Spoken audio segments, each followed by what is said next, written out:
In 2013, a message arrived at the San Francisco police station. The sender claimed to be the mastermind behind the Alcatraz prison break and said he was ready to surrender and tell everything on one condition: that he receive proper medical treatment as his health had deteriorated due to his advanced age of over 80. Strangely, the police issued a statement just 1 hour later, announcing their acceptance of the offer and stating they were awaiting his return and would provide him with the best possible care. However, the prisoner never contacted them again, as if he had been toying with them or perhaps had died. In any case, the prisoner never responded, leaving the Alcatraz escape as the most ingenious and daring prison break in human history, because the place they escaped from was known as Music of Hell. For those watching me for the first time, I'm Abu Al-Sadiq, and I talk about everything strange and mysterious on Earth. As always, before we begin, let's remember that we're still boycotting and continuing. And don't let this video, even if you like it, make you forget that victory comes only through. Just wait an hour, because today I'm going to tell you about the smartest escape plan humanity has ever known. The story is full of events and details that your mind can't possibly imagine, and most importantly, it's documented and every detail is 100% true. Because of this story, the prison was closed and turned into a tourist attraction. They wrote on the prison entrance, "Dreams of freedom have been shattered on the rock of Alcatraz forever. Peace be upon you, brothers." First of all, I apologize for the long absence. You can probably tell from the room I'm sitting in that the house is completely empty. I moved to the new house and my affairs are very disorganized. I know you're all eager for stories, so let's begin today's story because I think you'll really enjoy it. The island in front of you isn't a tourist island or a place you dream of visiting someday. This island is Alcatraz Prison, which was established in 1934. This prison is considered the most fortified in all of human history. Its construction and details were carefully designed, and not only to prevent prisoners from escaping, but also to discipline and psychologically destroy them. Of course, they did this because this prison is a correctional facility, and all the inmates were prisoners transferred from other prisons in the United States. So, when someone commits a crime anywhere in the United States, the state puts them in prison according to the crime they committed. But when someone commits a crime or breaks the law while already in prison, they are sent to Alcatraz as punishment. You can imagine what Alcatraz is like. First, the prison is located on a deserted island with an area of 22 hectares. The island is 200 miles from San Francisco. The island's climate is very cold, and it is surrounded by icebergs. In the summer, specifically in August, the sea temperature can reach only 12 degrees Celsius. As for the rest of the year, the water temperature doesn't exceed 0. In addition, there are very strong currents, making swimming impossible. On top of all this, the American authorities promoted the idea that they had created a lagoon around the island. Hundreds of sharks and electric shockers were supposedly there so that if anyone thought they could withstand the water's temperature and tried to escape, they'd know there were sharks and shockers waiting for them. Of course, this information wasn't accurate, but the American authorities' goal was to increase the prisoners' fear, to make sure no one even considered escaping. And, sir, even if one of the prisoners did manage to escape, I wouldn't be afraid of the cold water, the sharks, or the electric shockers. Music, the island had an open-air sink and toilet, excuse the expression, open 24/7. Guards constantly patrolled the cells, monitoring the prisoners' movements even inside. Leaving the cell was forbidden for any reason, whether for food or exercise. Meals in the prison kitchen lasted exactly half an hour, and exercise in the prison yard was only 6 minutes long. The bathroom was only used once a week. The prisoners were responsible for cleaning, cooking, maintenance, and repairs inside the prison. The prison operated on a shift system, with each inmate having a specific task. They were only taken out of their cells when they had work to do, and as soon as their shifts were over, they were returned to their cells and made to sit on their beds without doing anything else to avoid punishment. Of course, Alcatraz wasn't just a punishment for prisoners. Any prison guard or police officer with a bad reputation or who violated the rules was put in Alcatraz to serve there. That's why the worst American guards and police officers served there, and the relationship between prisoners and guards was terrible, so bad that it bordered on torture. The behavior they exhibited there was so abnormal that the prison became known as hell in everyone's eyes. This prison was a miniature version of hell, and there was a famous phrase written everywhere in the prison: "On the rock of Alcatraz, your dreams of freedom are shattered." In short, escaping from the prison was an impossible dream. Despite everything I've told you, it happened. There were 14 escape attempts, and all the prisoners who tried were summarily executed, so that the other prisoners would learn a lesson from them. Of course, to be honest, the prisoners were very bad. I mean, imagine someone who committed a crime inside the prison and was sent there because of it. He certainly wasn't a normal person. So let's say they were lenient in their treatment of them. After everything I told you and after I explained the prison conditions, how were these prisoners able to escape? Now we want to go step by step. The story is full of events and details that you wouldn't imagine. The story began in 1961 with a prisoner named Alan West. Alan was a very ordinary prisoner, 31 years old. He was transferred to Alcatraz after he got involved in a fight with a number of prisoners in the prison he was in before being transferred to Alcatraz, which is San Francisco Central Prison. Some sources say that he was transferred to Alcatraz prison after a failed escape attempt from the prison he was in. Anyway, as soon as the prisoner entered, the idea of escaping never left him. One time, Alan was assigned the task of cleaning the cell roofs, and he was walking on the roof. Looking up from his cell, he noticed a refreshing breeze coming from the ceiling. He raised his head and saw a large ventilation shaft. Surprisingly, the shaft was wide enough for him to pass through. Upon entering, he saw the sky. It was actually a pipe connecting his cell to the prison roof. Even the metal bars covering the shaft were rusty and soft, making it easy to remove. If he could remove them, he could escape through the shaft and out of prison. However, it wasn't that simple. He definitely needed a team to plan and help him. This is where the second person in the plan comes in, Frank Morris, 33 years old. Frank had also been transferred to Alcatraz after attempting to escape from his previous prison. He was caught, and the prison warden told him, "I'm transferring you to Alcatraz. I promise you, you'll forget the taste of freedom for the rest of your life." Frank and Alan were neighbors, sharing a wall. Alan returned from his cleaning mission and told Frank what he'd seen, telling him it was their chance to escape.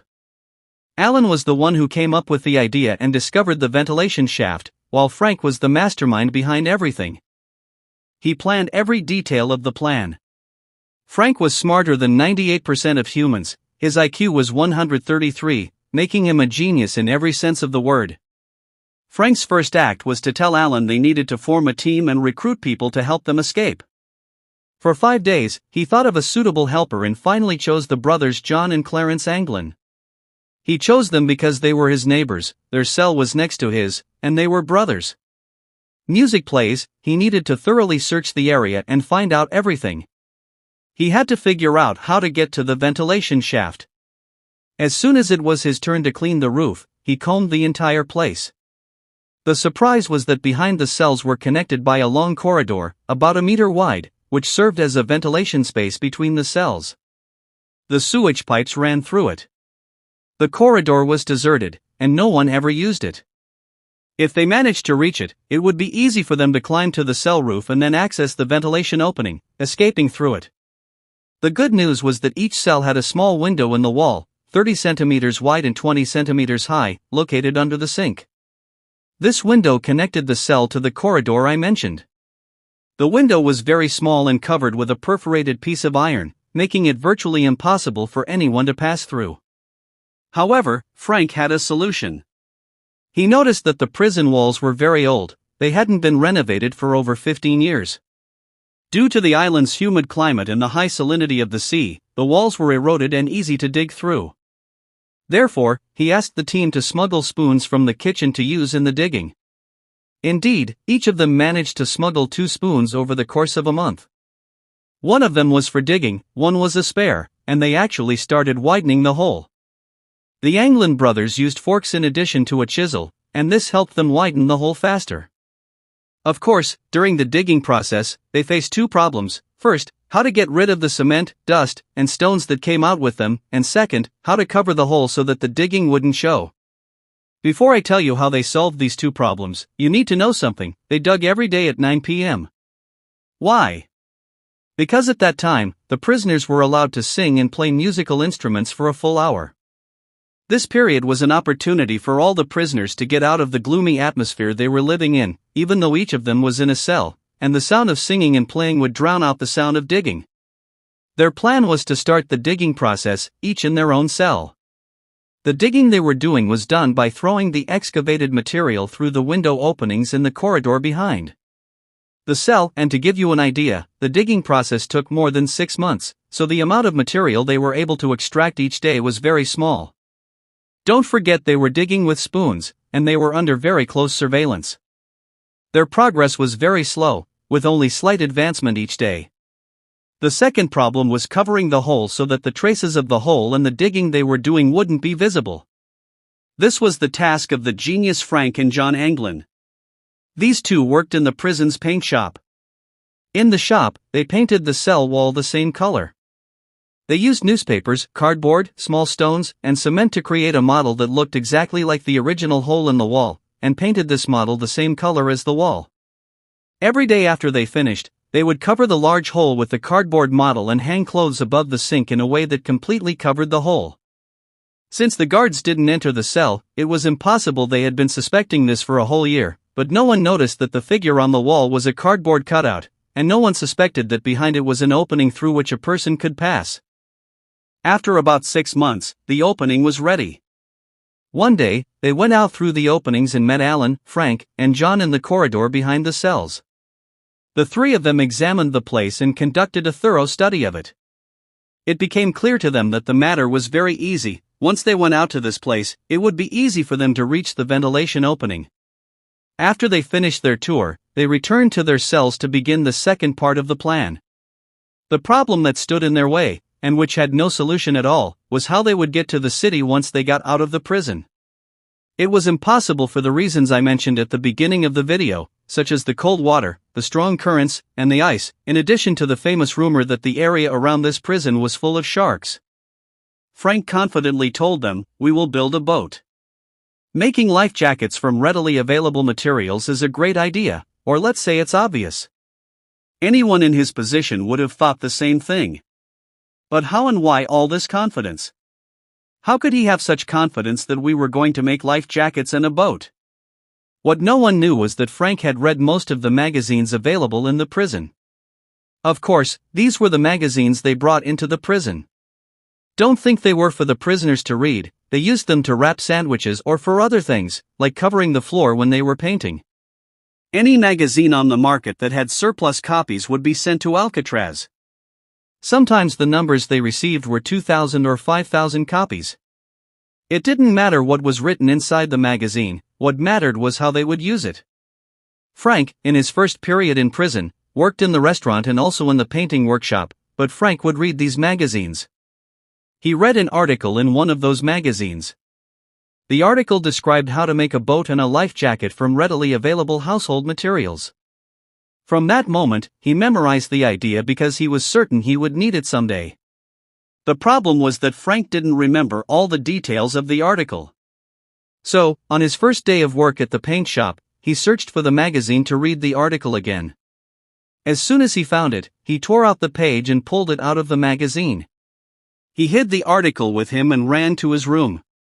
Of course, when Alan and the Anglin brothers found out that Frank had stolen the article and had the method for making the boat, they threw a party. They had never even considered how to make the boat. They had the information and the raw materials, but where would they build a boat for 4 people without anyone noticing? That's when Frank asked Alan and the Anglin brothers to put the plan on hold for a short while. He told them, "Give me some time so I can find a suitable method." What distinguished these people and made their plan succeed was that they were very flexible in executing it. They were patient, and most importantly, Frank's instructions were orders for everyone. Everyone agreed that Frank was their lifeline and the only way for the plan to succeed. Since he told them they would pause the plan for a while, it was clear this was for everyone's benefit. Anyway, one day Frank was sitting in his room when he noticed the prisoners cleaning the roof of the cell block opposite his cell. He noticed that during the cleaning, there was a lot of dust and dirt falling to the bottom. This bothered the guards and prisoners, so he said, "Let's try this experiment. If it works, we'll resume our plan.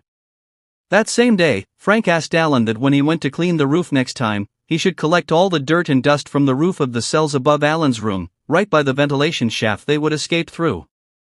As soon as he got there, he should dump all the dirt to the bottom.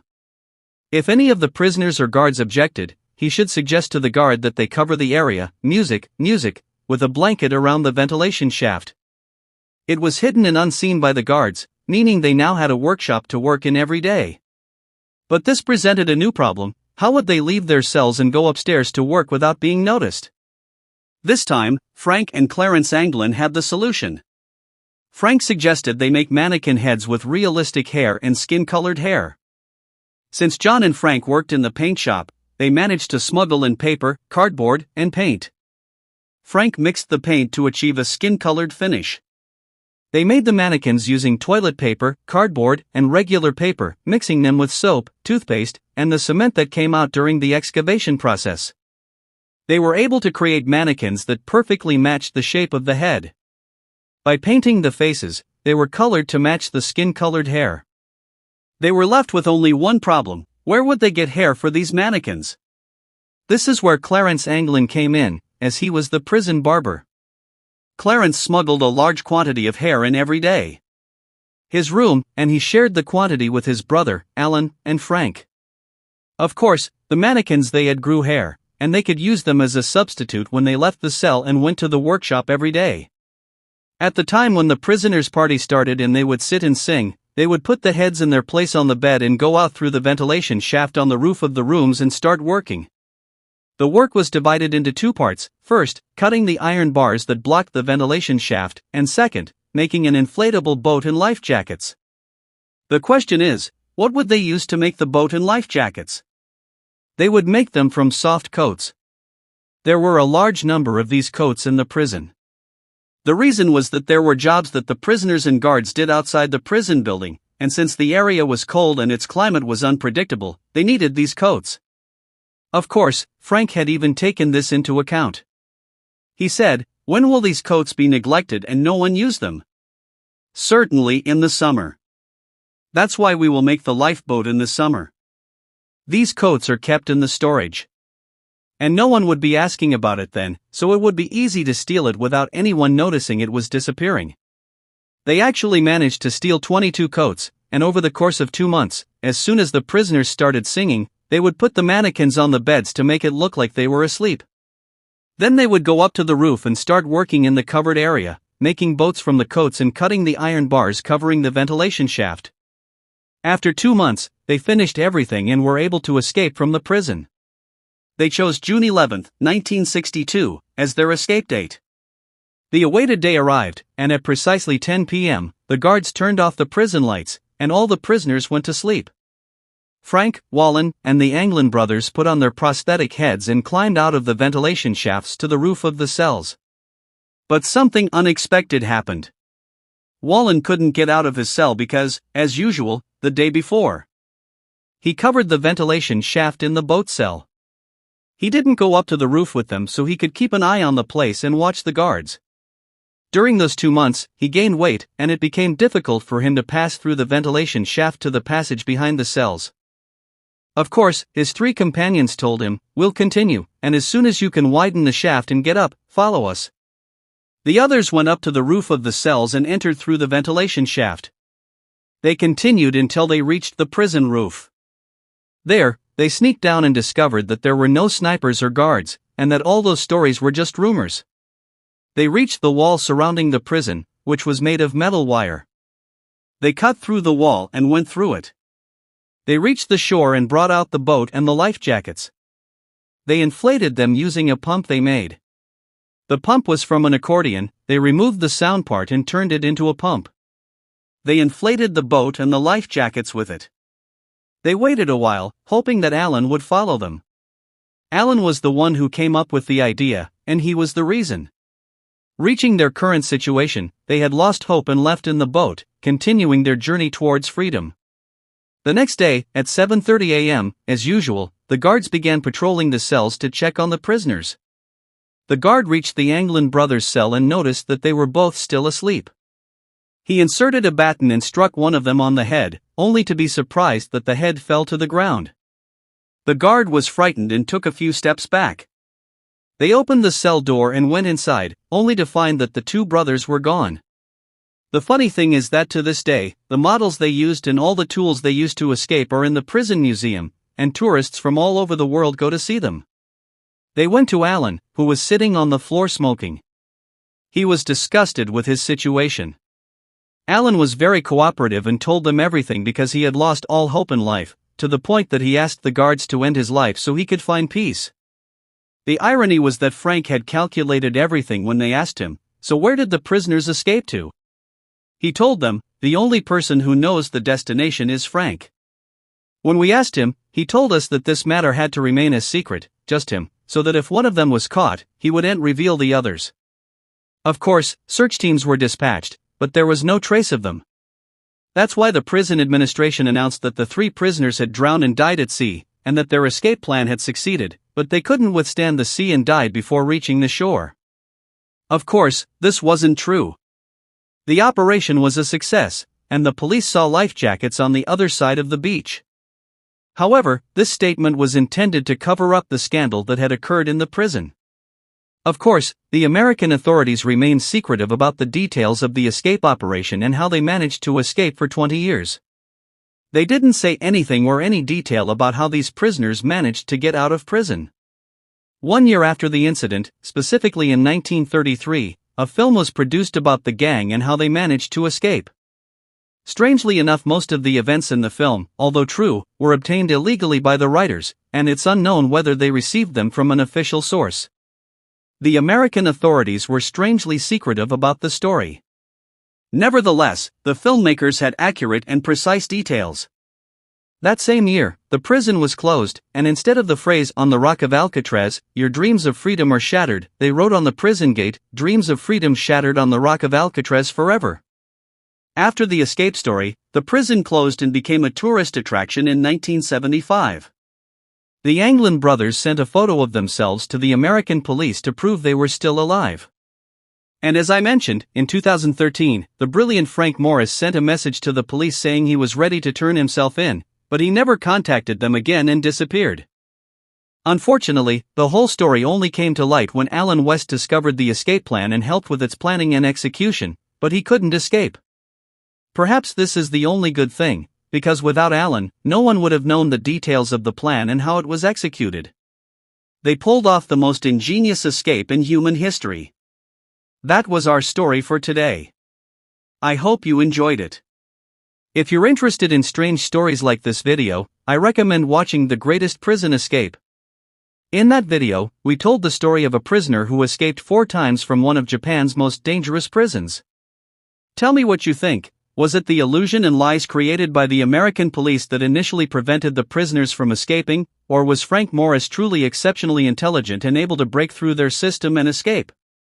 Honestly, peace out, and see you in a new video.